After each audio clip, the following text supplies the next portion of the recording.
quelques jours de l'ouverture de la 29e édition du Festival panafricain du cinéma et de la télévision de Ouagadougou, le FESPACO, Elena reçoit pour vous Bruno Yamuego, qui a longtemps été producteur de cinéma. Bruno Yamuego, avant d'aller côté jardin, comment devient-on producteur et qu'est-ce qu'un producteur pour les profanes? Merci monsieur pour la question. Un producteur dans le contexte du cinéma burkinabé. Oui. Ça peut avoir plusieurs définitions. C'est une question d'argent. On parle argent quand on parle production, on parle ressources quand on parle production, et par conséquent, c'est un homme de confiance. Voilà, donc dans le tas, on peut l'avoir, parce qu'il a côtoyé le cinéma pendant longtemps et que le réalisateur a observé la personne à côté pendant longtemps. Et la pertinence de ce qu'il peut faire. Ses compétences, ses capacités de gestion, ses capacités d'anticipation et de relationnel, parce qu'il faut quelqu'un, il faut avoir un téléphone avec un carnet d'adresse. Un carnet d'adresse très, très, très fourni.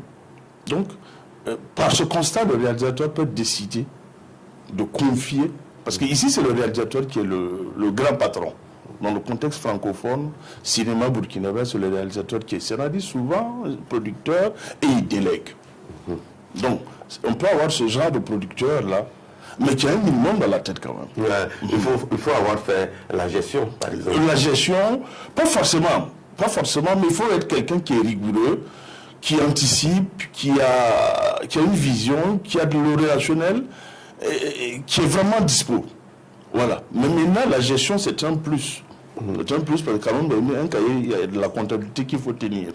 Parce que quand on dit, par exemple, que c'est le réalisateur qui délègue ses prérogatives de producteur, ça veut dire que vous ne pouvez pas être en contradiction. Non, le réalisateur, c'est le grand patron. C'est là dans le contexte francophone. Dans le contexte francophone, dans le contexte, par exemple, au niveau des États-Unis, le producteur, c'est le grand patron. Ah oui, ça c'est autre chose. C'est lui qui envoie son argent, c'est lui qui trouve son argent, c'est lui qui trouve les réalisateurs, c'est lui qui fait le casting, et il vous rassemble, il vous paye, et il vend son film à qui il veut. Mais dans le contexte francophone, c'est le réalisateur. C'est le réalisateur qui envoie l'argent et qui délègue. Donc, ça veut dire, pour parler de façon vulgaire, c'est lui qui donne ses ordres pour qu'on puisse sortir l'argent, payer les gens ou ne pas payer les gens. Bien avant le tournage, bien avant le jour J, en amont, il y a un petit travail que vous faites en équipe. L'équipe de production, l'équipe de réalisation. Il y a un travail pour arrêter les marges de manœuvre possibles. Sauf les imprévus qu'on ne peut pas quantifier de façon rationnelle. Maintenant, le réalisateur donne un peu l'orientation des choses et le producteur sait à quoi il s'attend. Il sait que par semaine, il aurait un paquet de 10, 20, 100 millions à gérer et que par semaine, il doit, en fin de semaine de tournage, parce que la fin de semaine de tournage n'est pas égale à la semaine ordinaire, en fin de semaine de tournage, il doit avoir épousé tout ce qui est dette, actorat, location de matériel, location décor, location, tout ce qui est charge, le producteur doit avoir évacué ça. Et s'il y a de l'argent qui reste, on reporte ça. C'est comme un bénéfice de la semaine, parce qu'on avait prévu 100 francs, on a dépensé 60, il reste 40 francs, on reporte ça pour la semaine prochaine, ou bien on met ça hors budget en attendant de voir ce qui peut subvenir comme surprise ou quelque chose.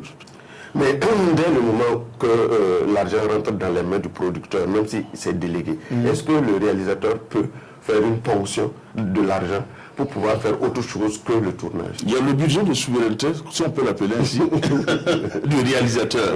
Voilà, il a tout temps et il a permanemment, il sollicite de l'argent parce qu'il y a des choses qu'il fait.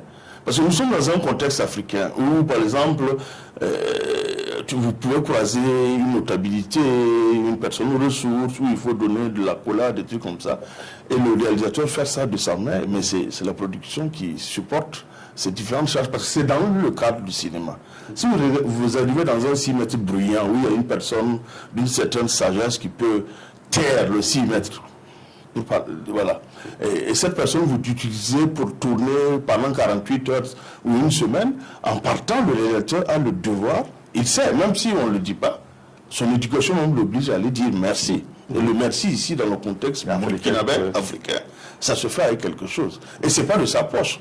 C'est de la production. Et le producteur trouvera la formule pour justifier ça. Oui, on va revenir en arrière un peu. Par rapport à la production, vous avez dit qu'il y a un travail qui se fait avant le tournage. Ce travail prend en compte tous les aspects. Tout. Sauf les imprévus. Sauf les cas de palu, sauf les cas de diarrhée, de trucs comme ça. Ou les intempéries, le naturel. Voilà, la foudre, et ainsi de suite, les accidents de route, et ainsi de suite. Voilà. Parce que l'équipe de tournage est assurée. Voilà, l'équipe de tournage est assurée, donc il n'y a pas de problème. Mais maintenant, les imprévus, là, c'est naturel, ou bien, bon, voilà, les petits bobos alimentaires, des trucs comme ça. Voilà, donc on travaille avant le tournage. La post-production. La post-production à assurer, à emboîter les pièces, de telle sorte qu'il n'y ait pas d'aide qui passe. Donc il n'y a pas de raison qu'on ne réussisse pas. D'accord. Donc en ce qui concerne par exemple la post-production, on peut dire par exemple le casting des acteurs. Est-ce que le producteur a son mot à dire? Là, oui et non. Parce que le film est généralement commercial. Il y a des têtes d'affiche qui sont vendables. Il y a des têtes, quand on la met à l'affiche, bon, ça va faire salle pleine. Donc le producteur de ce côté-là peut suggérer au réalisateur. Moi je pense que si vous prenez un tel, par rapport à sa popularité et sa capacité de mobilisation et de captation de l'audimat, nous pensons que voilà, on va rentabiliser. Mais la fibre artistique du réalisateur peut aller au-delà. Donc, mais le producteur est à mesure et il est tenu d'être honnête, de suggérer cela. Parce qu'un film avant tout, comme c'est pas institutionnel, voilà, il faut que ça fasse des sous. D'accord. Donc, en ce qui concerne par exemple le rôle, si je veux bien l'évaluer, c'est un rôle d'aide, d'accompagnement pour le réalisateur. On peut dire un autre œil pour voir les autres aspects et pour pouvoir libérer le réalisateur des points d'ancrage en ce qui concerne par exemple le tournage. S'il ne passe pas sous et si quelqu'un d'autre prend sous, lui il peut se focaliser sur le tournage. Est-ce qu'on peut arrêter le tournage parce qu'il y a eu des bobos ou bien des problèmes entre le réalisateur et le producteur? Oui, on peut l'arrêter. Par exemple, sur le plan pécuniaire, sur le plan finance, argent, là, les gens sont très regardants. On va y arriver. Okay. Donc il peut arriver qu'on arrête parce que bon, l'argent est dans le circuit international. Il y a des argents qui font 45 jours, qui traînent. Voilà. Donc on a cru que, et entre-temps, il y a un événement international qui a joué sur un pays situé dans un circuit précis, donc l'argent prend un coup. Et aussi, les banques sont frileuses. Voilà. Attester qu'on a de l'argent en route n'est pas forcément, voilà. Donc, sinon, il y a des banques qui sont en mesure de vous décaisser de l'argent, le temps qu'ils récupèrent avec quelques petits intérêts. Mais tout ça, ça dépend de la compétence du producteur. Donc, ou bien vos sous là sont limites, on ne peut pas ponctionner dessus. Donc, il faut attendre. Donc, on s'excuse auprès de toute l'équipe et on prend congé pour, voilà. Une semaine, 2 semaines. Il y en a qui font la pause et qui ne reprennent plus jamais. Voilà. Oui, mais le problème du cinéma africain, c'est que le scénario n'arrive pas très vite, très rapidement chez les acteurs. Est-ce que ce n'est pas de la faute de la production aussi? Parce que si le scénario doit être mis à disposition, il faut forcément tirer à plusieurs exemplaires, est-ce que ça ne vient pas aussi du producteur? Non, parce que le scénario, quand le scénario est au niveau de la production, c'est pour le tirage et ventiler. Mais c'est le casting, parce que souvent sur le plan du casting, il y a des gens qui sont frileux, il y a des contradictions dans l'équipe de réalisation. Il y a le premier assistant, le deuxième, ainsi de suite. Il y a le réalisateur lui-même. Souvent, le réalisateur n'assiste pas au casting. Et après, il a un tic, il a quelque chose qui le bipe et il sent que la personne qu'on lui a envoyé, les images là, ne fait pas son affaire. Donc, on peut remettre le scénario ou en plein casting ou en plein presque début de tournage, des idées nouvelles naissent pour, comme additif au scénario initial du départ. Donc, il faut une réécriture. Vous allez voir un scénario, une réadaptation, une réécriture. Vous pouvez voir un scénario qui a plus de 10 versions. Au départ, elle était claire, la demoiselle, ensuite elle devient noire, ensuite elle a des tresses, elle a des mèches, elle a une perruque. Tout dépend de l'évolution, du feeling, voilà. Mais est-ce que cela ne joue pas sur la qualité du film? Si, parce que le scénario, il est très bon. Il est même conseillé d'envoyer le scénario bien avant. 6 mois, une année même avant, même si vous pouvez 2 années avant. Le temps que il y a eu un cas, par exemple, sur le tournage de Messa Ibié, en attendant le vote de Bête Sauvage, où Messa m'a demandé d'aller lire le roman. De Kourouma. Je suis parti chercher au CCF pour lire, pour m'inquiéter, bon, après on ne s'est pas entendu, ça c'est pas le... Mais pour vous dire qu'il faut habiter. Or le scénario et le roman, ce n'est pas forcément pareil. Mais il faut le lire pour déjà voir le décor général. Voilà, ensuite maintenant le scénario. Donc, mais c'est un travail qu'il faut le faire pendant, bien avant, longtemps. Mais bon, et aussi l'argent, comme l'argent souvent dans le circuit est lent, un coup, ça, voilà, il faut aller vite parce que nous sommes à presque la sélection du FESPACO, au délai, tout, il faut accélérer les choses. C'est pour ça qu'on voit des coquilles, des grosses fautes souvent. Souvent, on voit les pêches de son qui apparaissent dans le champ de vision. Surtout les séries. Oui, surtout les séries.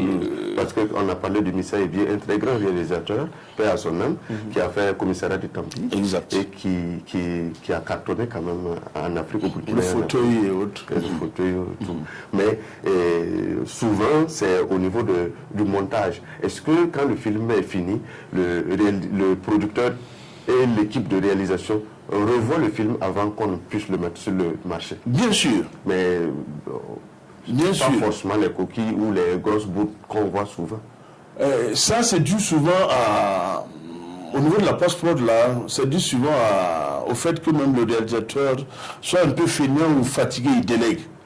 Il délègue les rôles. Ou il n'a pas le choix. Par rapport au plan B, là, ce qu'on lui montre,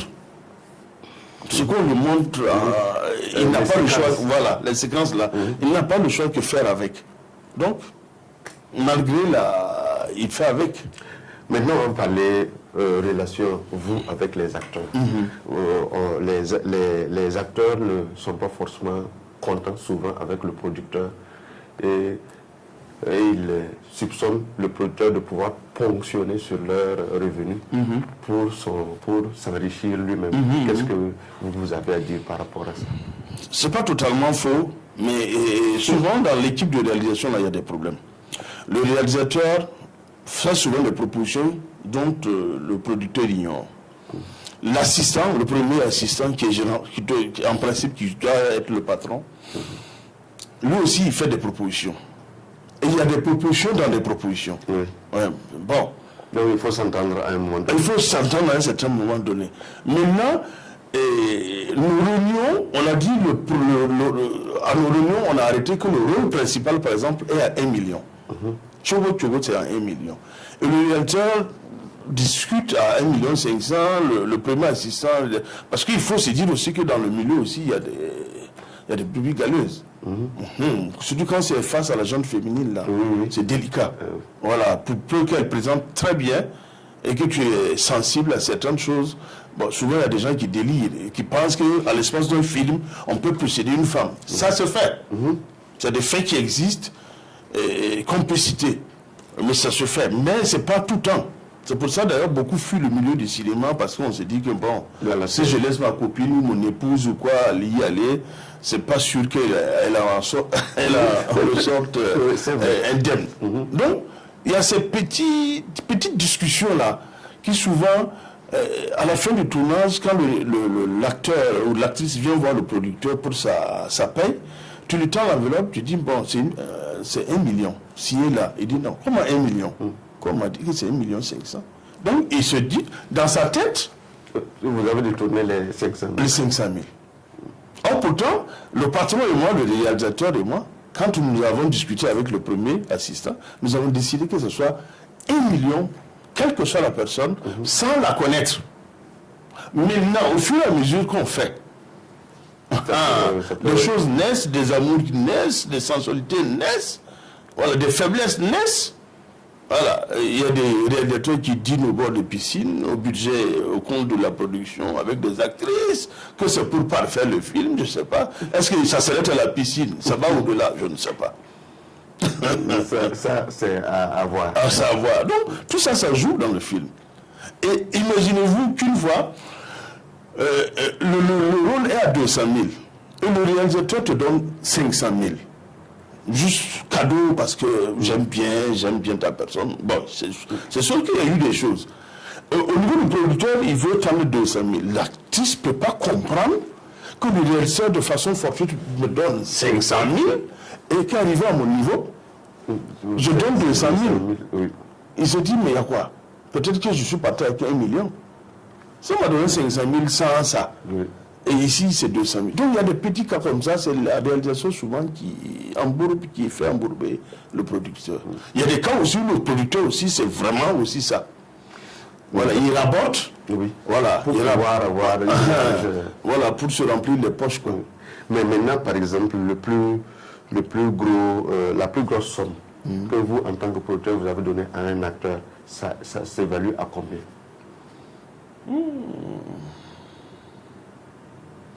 Bon, ça dépend, série, film. Bon, il y en a qui gagnent 5, 7. Bon, il y a toutes les fourchettes, millions. Ça va au-delà aussi, parce que je sais que, par exemple, là maintenant je ne citerai pas la personne. La personne, le casting, mais ça va révéler quand même. Le casting, là, c'est un Sénégalais, une tête d'affiche, qui est venu, qui était logé dans un hôtel assez confortable, 3 étoiles, et qui avait rien que pour son dîner du soir, 25 000 par soir. Donc quand vous prenez 25 000 multiplié par 10, ça te fait 250 000, 10 fois 3, ça te fait 750 000. Et celui son alter ego dans le film, l'autre acteur principal qui est local là, n'avait pas 500 000. Vous voyez des cas comme ça. Donc, mais lui, il touche en termes de vingtaine de millions. Il prend l'avion, hôtel 3 étoiles, le soir il est conduit à un restaurant de son choix et il a une manœuvre de 25 000. Tous les soirs il a une manœuvre de 25 000. Qui mange vers 10 000. On n'a jamais prophète chez soi. Et le Burkinabé, le local là, on l'a haché à moins de 500 000. C'est aussi ce qu'on constate au niveau de pratiquement tout ce qu'on a. Mais pour revenir au paiement, au traitement des acteurs, il y a je vais le citer, Babouanga, sur une télévision qui a dit que depuis que lui, il est acteur de cinéma, il n'a jamais eu plus de 500 000 francs. Est-ce que vous pouvez confirmer ça? Bon, je ne saurais parce que les Babouanga, c'est quand même des têtes d'affiche. Mais il faut voir une chose. Je vais vous donner une autre définition de la paix. Quand vous rentrez dans un film, on vous caste, vous jouez dans un film, vous êtes un acteur là. Ce n'est pas la paix que le producteur vous donne là, que vous recherchez forcément. C'est une certaine image que vous voulez de votre personne. Babouanga ne vit pas de cinéma. Mais il vit de l'image que le cinéma lui donne. Pour choses, comment on appelle, les pubs, les autres aspects de la vie. Et même en circulation, il ne pousserait pas sa moto, sa voiture 2 mètres. Est-ce qu'il peut évaluer ça? Les demoiselles qui viennent te voir dire juste je vais apparaître à l'écran pour que le Libanais me voie là. Oui. Alors c'est la vérité. Parce qu'elle sait qu'elle est nantie. Elle a une belle poitrine, un joli bassin, tout ce qu'il faut, elle s'habille bien. Mais elle n'est pas connue. Voilà, elle n'est pas... Je vais vous voir, il y a des filles dont les... Il y a les filles dont les... Comment on appelle? Les parents étaient des trucs... des indigents qui sont entrés dans le cinéma, qui les ont sortis des tables du marché, des hangars boiteux. C'est ici au Burkina. Donc c'est le cinéma. Maintenant, le temps qui nous est imparti est en train de courir vers sa fin. Maintenant, ce que je voudrais savoir par rapport à ce qui se passe au niveau des acteurs et puis de la production, du premier assistant, du réalisateur. Est-ce que, par exemple, en cours de tournage, un réalisateur peut aller chercher une personne comme ça dans la rue pour venir parce que il trouve que cette personne répond mieux au rôle que lui il veut qu'on joue dans le film? Exact. C'est son droit. Mais en ce moment, le contrat qu'on a signé avec celui qu'on va libérer là, oui. Bon, en termes du milieu, on dit virer. La personne qu'on va virer là, le contrat là, on exécute. Le contrat pour la personne qui va venir. Qui va partir. Oui. Parce qu'elle serait remplacée par au feeling quelqu'un que tu as pris comme ça. Donc il faut exécuter ce contrat, payer ses droits et il libère la place et le nouveau vient. Ouais. Donc si on veut bien comprendre, c'est que à tout moment, on peut libérer un acteur. À tout moment. C'est le feeling. Ou bien parce qu'il ne répond pas. Il ne connaît pas son texte, il n'est pas naturel, il n'est pas... voilà, on ne le sent pas. Tout simplement, le directeur le regarde, il ne le sent pas, il sent qu'il ne porte pas son projet. Donc, il décide de le libérer. Donc, on va... peut-être une dernière question avant de nous quitter. Quel est le regard, à quelques jours de l'ouverture du FESPACO, quel est le regard que vous avez sur le cinéma burkinabé en tant que producteur et sur le cinéma africain? Cette année, il y a une grosse affiche Kantala de Dani qui a, depuis SIA, qui n'est pas encore revenu. Dani Kouyaté. C'est de la grosse attente burkinabé. Le cinéma burkinabé, c'est maintenant dans la main des jeunes. Hein. Clopin, ça va. De façon générale, ça va. Surtout qu'on a eu un ministre de la culture, le précédent, qui s'y mettait à fond. Et Dieu faisant bien les choses, l'actuel ministre aussi, c'est quelqu'un qui est du cinéma, qui connaît le cinéma. Il n'est pas du cinéma, Gilbert Pierre-René s'y connaît très bien. Donc, et déjà, il a commencé à rassembler la famille, à motiver la famille, à faire des visites au FESPACO. Alex, au niveau de M. Sawadgo, le délégué du FESPACO, c'est un grand monsieur qui s'y connaît, qui a traîné sa bosse depuis les grands pays. C'est pas, ça, ici, c'est une question, c'est une galette, c'est pas un gâteau, ça, c'est un... Il a longtemps duré en Allemagne. Voilà, il s'y connaît, donc il n'y a aucun problème. On va faire un beau FESPACO. En principe, ça doit donner. Non. Pour terminer, aujourd'hui, il y a une bataille entre l'ancienne école et la nouvelle génération. Il y a des gens qui disent tel réalisateur n'est pas du sérail et il n'a pas fait l'école du cinéma et il se réclame réalisateur. Il y a des musiciens qui sont devenus des réalisateurs. Il y a des profanes aussi qui sont devenus... Quel est votre regard sur le cinéma? Je me crée des problèmes, mais je vais répondre. Il y a de l'argent facile dans le cinéma. Il y a une direction ministérielle, logée au ministère de la Culture, qui finance des initiatives culturelles. Et quiconque qui a eu un peu une petite image dans l'actorat ou quoi, se tape un scénario bâclé, il va déposer.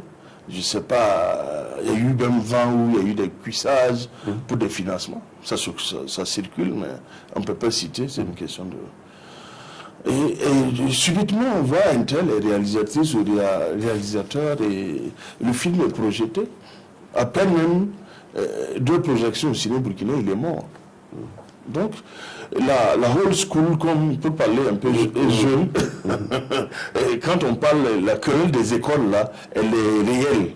Et ils sont en train de pousser les has-been là vers le trou. Or, c'est les has-been là. Aujourd'hui, les films qui ont fait la fierté de Burkina, c'est lesquels? C'est les has-been dont on parle. Ceux qui on parle, pensent qu'ils sont à mettre de côté. La jeune génération là, vous voyez quel film? Vraiment. Vous voyez quel film? Qui?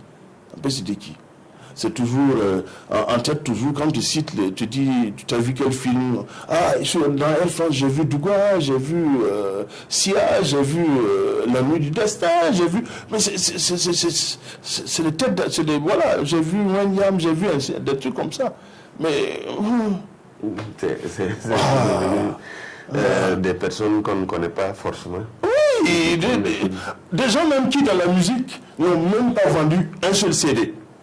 Se retrouvent en réalisation dans le cinéma et disent qu'ils sont scénaristes, réalisateurs, producteurs, avec des jeux approximatifs, je ne sais pas comment, si, des artistes dépigmentés qu'on ramasse, rassemblés, pose une caméra et elle chante. Vraiment. C'est pas de la diction, ce n'est pas des dialogues, ce n'est rien. Vers le bas. Très très bas. Ce cinéma-là est très très bas. Heureusement qu'Apolline récemment nous a sauvé la vedette. Hein? Sinon, il y a quoi? C'est sa peine. Le cinéma, là, c'est pas là. Monsieur Bruno Yamouigo, on a parlé cinéma côté jardin.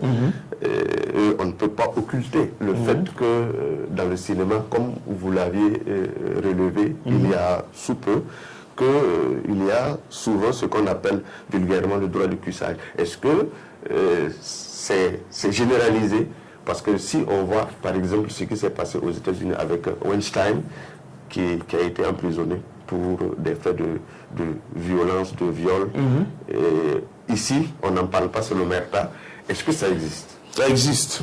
Vous voyez récemment qu'un réalisateur a fait la prison, heureusement qu'il est mort. Pour des raisons X ou Y, on l'a libéré.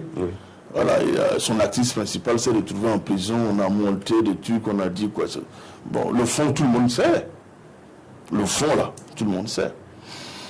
Il arrive que dans l'équipe de réalisation ou dans l'équipe de production, il y ait des gens suffisamment zélés pour faire des faux castings. Parce qu'il arrive qu'on te donne un scénario, on te dit de valider tout, ou bien tu viens, je vais t'aider à simuler le scénario.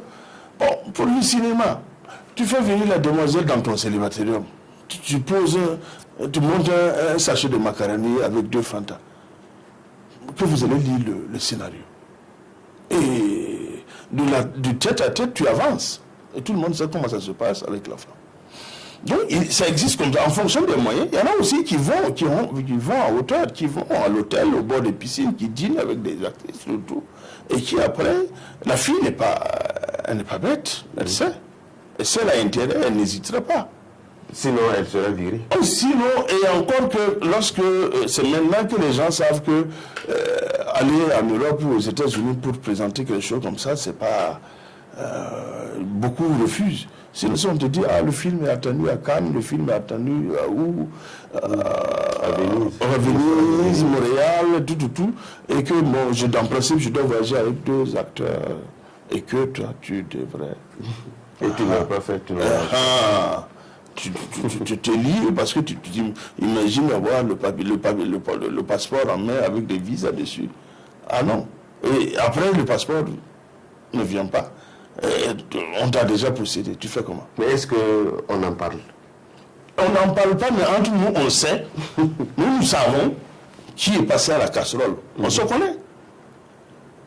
Le comportement change. D'un acteur à un autre, chacun sait qui est l'autre. Entre hommes comme entre femmes.